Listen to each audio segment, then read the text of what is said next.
Hi, I'm Rhonda and welcome back to my studio. It's the weekend before Thanksgiving break and I am making Christmas trees. I do these every year and every year it's a different design, and these are personal gifts that I give to people in my life.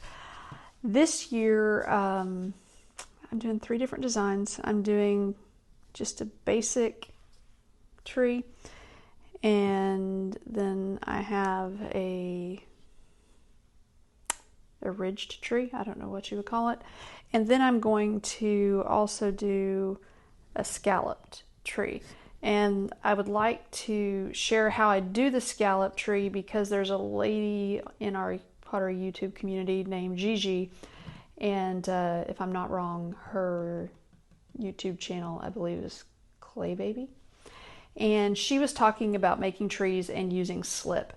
And if y'all been with me for a while, y'all know I use slip in multiple ways, and that's what I'm going to do today. Show how I'm going to make the rib tree using slip. In a previous video, I showed how I make my slip, and this is just a condiment bottle. And you can buy these anywhere really. And depending on what you're doing, I guess what condiment it is, the tip actually has a larger opening. This one has a pretty big opening as compared to some of the others. And yeah, it's just gonna make a scallop tree. So I don't draw the scallops on. Sorry about that. There's actually an air pocket in there normally, and that's how you would fix that. Tap it down on the table. Sorry for the noise. Get out the air.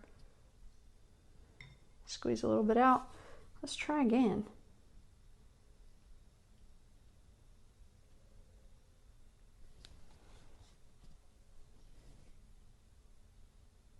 And I'm just making swoops. If it breaks, you just go back and you fill it in.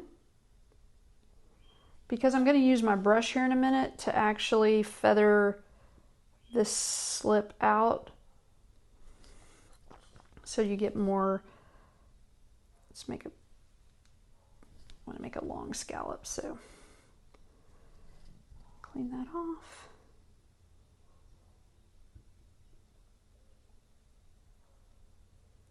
And that's the first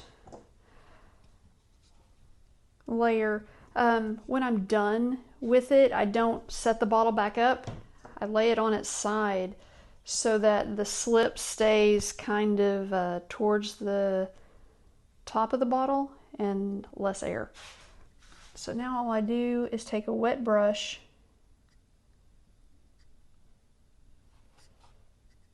I hope y'all can see this and I'm not in your way. And smooth up, working around.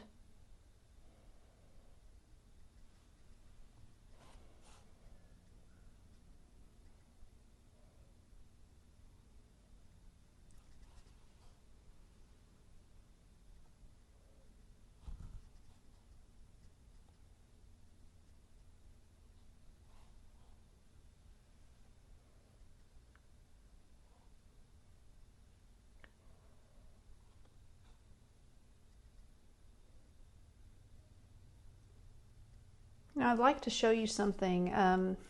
This brush is just a simple, cheap craft brush, but it's what a painter would call a flat, and that means it's squared off at the end. If you look at the end of the brush, as I'm feathering this slip up, I'm not actually picking up much of the slip itself. All of the slip is actually staying on. So I wet it and then I kind of wring it out and flatten the bristles out. And I just noticed that that area right there needed a little bit of smoothing. Yeah, I like that. Now for the next layer, and as I'm going through this, what I kind of try to do is like where the peak is, the next layer I'll make a swoop there, so that way the peaks don't line up with one another, if that makes sense. Some of them will be shorter, some of them will be longer. There's no rhyme or reason to it. It's just me going around and around and around.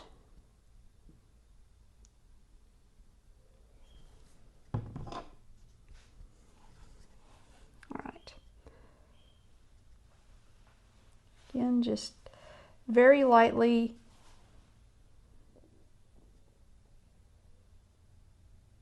pulling the slip and smoothing it.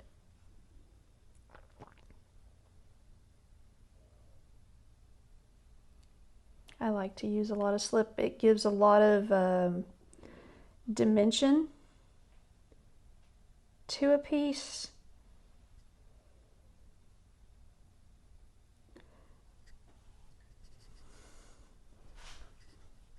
There's a slight bit of extra slip there that I don't want.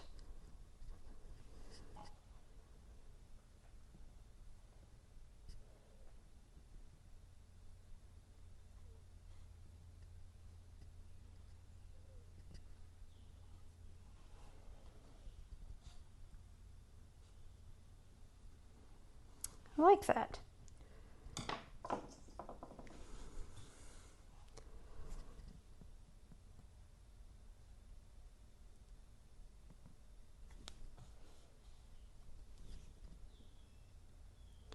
I have done this same technique with coils, and it can be done.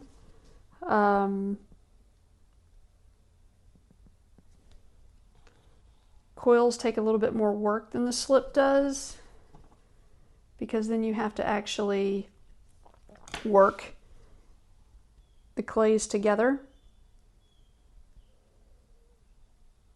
I'm going to have to connect this one here, like so.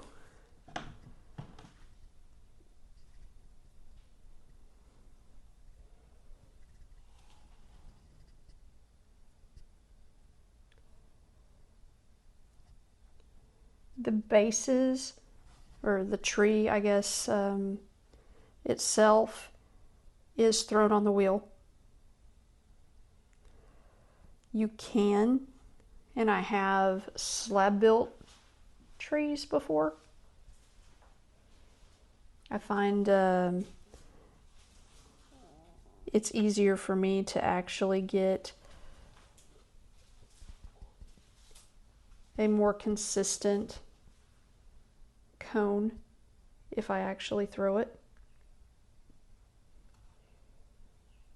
But I believe that's because I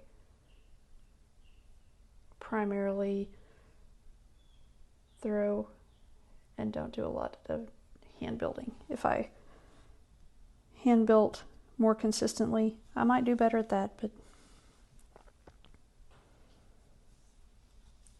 all right. Very simple and easy way to add dimension to a Christmas tree and make it special. So once this is done, where I live in South Mississippi, our humidity level is actually pretty phenomenal. And I don't have to worry about clay cracking or separating most of the time. There are periods of time where it's a little bit drier outside, and I do pay attention to the humidity level, because if it is drier, then I have to put these in a damp box so that the clay, the moistures can absorb so that the slip doesn't crack. I have two things that I use for this. One of these, if I have space on my shelves, is I just take, this guy's a little bit too tall. So one of the shorter ones, I would just put one of these garden cloches on it, and they have this little thing at the top so that as they sit, I can add more air into it and allow it to Mary. And then the other thing that I do is I have 2 sizes of this. This is my damp box. It does not have plaster in it. I have potter's plaster. In fact, I have like a giant bag of it that I was going to make damp boxes out of it, and then I got a recommendation from somebody else, and sorry, I can't remember who it was. I mean, this is years and years ago. This is a Ziploc waterproof, actually weather shield box. It's meant to keep water out. It has this foam lining, and it actually does really well at keeping water in. This is a microfiber cloth. These are some handles that have been living in here since probably the beginning of October, and we're like November 23rd, 22nd, 23rd, and it's totally and completely still pliable. The other part of this is contractor's insulation that I got at Lowe's, and it's got holes drilled through it. In a box, it's got a little bit of water in it so that the moisture stays in the box. The moisture doesn't actually ever touch the clay. I have discovered that, especially with handles, to keep them this pliable, I take a microfiber towel, I get it wet, I wring it out as much as possible, and then I just lay it over the top, seal it up, and it sits on the shelf until I get to it. As I said, I have some, I think I ordered these off Amazon. 2 came in a set, a large one and this size. The tree that is this size will easily fit into the larger box. So that's how I allow the clay to balance itself out and it doesn't crack. And they'll normally stay in that box until the slip is no longer tacky, so that if I touch it, I'm not going to deform the design that I've made. I use slip to do my circuit board mugs. I do trees. I have a design where I do brickwork and I use the slip to make it look like plaster has peeled off of the mugs, and I use it for just about anything and everything. It's really fun to design with, and I make it. There's a video on that if you need help with that, or again, ask, I'll tell you. Now, just so you know, let me move this guy forward and out of the way, and we'll talk about this guy right here. If you're wanting to make a ridge tree like this, the easiest way to do this is actually to throw it. And after I throw the cone, I have this Kemper tool. I don't know which one it is. But when the cone is flat, I go in and I mark off my rings, and then I use this and press in at varying levels, going from the bottom to the top. And that's how I make the ridges for these trees. I hope you were able to garner a little bit of information from this very short, sweet Christmas tree tutorial that I've done. And if you have any questions, of course, please ask. I'm more than happy to talk to you all about pottery and these Christmas trees.